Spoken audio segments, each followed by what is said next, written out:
नमस्कार, आप देख रहे हैं की मीडिया। दोस्तों, क्या किसी के पास ऐसा कोई फॉर्मूला हो सकता है जिसे ये पता चल जाए कि रिलीज होने के बाद ये गाना हिट होगा या नहीं? किसी के पास ये फॉर्मूला हो ना हो, लेकिन शायद राज कपूर साहब को ये फॉर्मूला मिल गया था। आखिर क्या था राज कपूर का वो फॉर्मूला? क्या था राज कपूर और किन्नर के बीच का गहरा रिश्ता? देश के दिग्गज फिल्म मेकर और शोमैन राज कपूर ने बॉलीवुड को कई यादगार फिल्में दी है। राज कपूर की बनाई कुछ बेहतरीन फिल्मों में श्री 420, आवारा, संगम, बॉबी और सत्यम शिवम सुंदरम जैसी कई फिल्में शामिल हैं। उनकी फिल्मों की वजह से हिंदी सिनेमा ने अपनी सीमाओं को लांघते हुए विदेशी जमीन पर भी पैर फैलाए थे। एक संपूर्ण फिल्मकार होने की वजह से वो अभिनय, निर्देशन, निर्माण के अलावा कहानी, पटकथा, संपादन, गीत और संगीत में भी अपनी रुचि रखते थे। इनके द्वारा फिल्माया गया ज्यादातर गाना क्यों हर किसी के जुबान पर चढ़ जाता था? चलिए जानते हैं राज कपूर से जुड़ा वो किस्सा जहां राज कपूर और किन्नरों के बीच खास रिश्ते का खुलासा होता है, और साथ ही ये पता चलता है कि किस फॉर्मूले से राज कपूर अपने गाने हिट करा लेते थे। और इसके तार जुड़े हैं राज कपूर द्वारा हर साल मनाई जाने वाली होली के त्योहार से। तो चलिए शुरू करते हैं आज का ये रोचक किस्सा। लेकिन उससे पहले अगर अभी तक आपने इस चैनल को सब्सक्राइब नहीं किया है तो प्लीज सब्सक्राइब कर लें। फिल्म समीक्षक जयप्रकाश चौकसे ने बीबीसी को दिए एक इंटरव्यू में इस बात का खुलासा किया था कि उस दौर में राज कपूर की पार्टियां बॉलीवुड में काफी चर्चित रहा करती थी। उनके घर आए दिन कई पार्टियां हुआ करती थी, लेकिन उनकी होली पार्टी काफी मशहूर थी। पूरा बॉलीवुड उनकी होली पार्टी में शामिल होने के लिए जरूर पहुंचता था। जिसे भी इस पार्टी का न्योता मिलता वो अपने आप को बड़ा सौभाग्यशाली मानता था, क्योंकि इस होली पार्टी में फिल्म जगत से लेकर राजनेता तक एक से बढ़कर एक धुरंधर शामिल हुआ करते थे। आरके स्टूडियो में होली का निमंत्रण मिलना ही अपने आप में उस समय एक ऑनर माना जाता था। होली के दिन आरके स्टूडियो में एक बड़े से हौदे में रंग घोला जाता और हर व्यक्ति जो आता उसे हौदे में डालकर उनका स्वागत किया जाता था।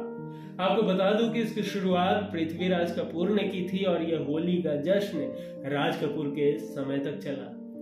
आरके स्टूडियो के इस होली के जश्न में नरगिस, वैजंती माला, हेमा मालिनी, धर्मेंद्र, दिलीप कुमार, मनोज कुमार, राजेंद्र कुमार, जितेंद्र, दारा सिंह, राकेश रोशन, प्राण, जीनत अमान, मिथुन, राजेश खन्ना, प्रेमनाथ, अमिताभ बच्चन, अनिल कपूर, शत्रुघ्न सिन्हा, राखी, रेखा, श्रीदेवी जैसे कई कलाकार शामिल होते थे।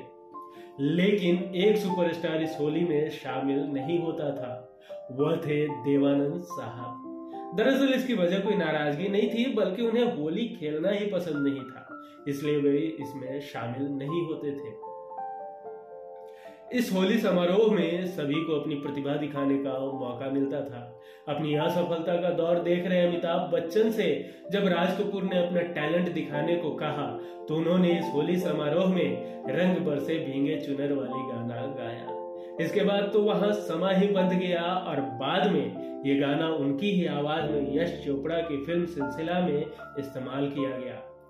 ये बात शायद ही आप जानते हो कि आरके स्टूडियो में होने वाली इस होली पार्टी में किन्नरों को भी खास तौर पर बड़े सम्मान के साथ न्योता दिया जाता था। होली वाले दिन किन्नर आरके स्टूडियो में पार्टी खत्म होने से पहले पहुंचते थे और जमकर होली खेला करते थे। किन्नर जमकर नाचते और गाते थे। आरके स्टूडियो में वह लोग उनके सामने रंग उड़ाते, रंग लगाते और राज कपूर को भी अपने साथ नचवाते थे। इस दौरान राज कपूर आखिर में किन्नरों को अपनी आने वाली फिल्मों का गाना सुनाया करते थे। अगर किन्नरों को उनकी आने वाली फिल्म का गाना पसंद नहीं आता तो वह उस गाने को रिजेक्ट कर देते थे। इस किस्से से जुड़ा एक ऐसा ही वाक्य फिल्म राम तेरी गंगा मैली के दौरान का भी है। राज कपूर ने किन्नरों को अपनी फिल्म का गाना सुनाया। गाना सुनते ही सभी किन्नरों ने उस गाने को रिजेक्ट कर दिया और फिल्म के लिए दूसरा गाना बनाने की सलाह दी। इसके बाद संगीतकार रविंद्र जैन का बनाया गाना सुन साहिबा सुन जब किन्नरों को सुनाया गया तो इस नए गाने को सुनकर तमाम किन्नर खुश हो गए थे और राज कपूर को उन्होंने कहा था कि सालों तक लोग इस गाने को नहीं भुला पाएंगे। फिर ऐसा ही हुआ कि फिल्म के साथ साथ गाने ने भी लोगों के दिमाग पर छाप छोड़ी। आज भी इस फिल्म के गाने लोग अक्सर गुनगुनाते हैं। इसे संजोग कहे या फिल्म मेकर का किन्नरों पे अगाध विश्वास, जब ये फिल्म रिलीज हुई तो इस गाने ने धूम मचा दी। रविंद्र जैन को फिल्म फेयर पुरस्कार भी मिला था और इस फिल्म ने उस साल सबसे बड़ी कमाई की थी। राज कपूर किन्नरों को इतना मानते थे कि अगर उन्होंने किसी गाने को रिजेक्ट कर दिया तो चाहे वो गाना शूट ही क्यों ना हो गया हो, उसे निकाल दिया करते थे। उनका मानना था कि संगीत के मामले में किन्नर का सिक्स सेंस बहुत तगड़ा होता है। 1988 में राज कपूर के निधन के साथ ही होली का ये सेलिब्रेशन खत्म हो गया और साथ ही किन्नरों का ये सिलसिला भी। बॉलीवुड के शोमैन राज कपूर ने अपने पूरे फिल्मी करियर में कई फिल्में ऐसी बनाई जिसकी भव्यता को दर्शक आज भी याद करते हैं। उनकी फिल्मों के लिए उन्हें 3 राष्ट्रीय पुरस्कार और 11 फिल्म फेयर से नवाजा जा चुका है। यहाँ तक कि आवारा फिल्म के लिए राज कपूर को टाइम मैगजीन की टॉप 10 लिस्ट में भी शामिल किया गया था। आज का ये रोचक किस्सा आपको कैसा लगा हमें कमेंट कर जरूर बताएं। वीडियो पसंद आई हो तो एक लाइक जरूर कर दे। मिलेंगे अगले एपिसोड में फिर किसी रोचक और दिलचस्प किस्सों के साथ। तब तक के लिए नमस्कार।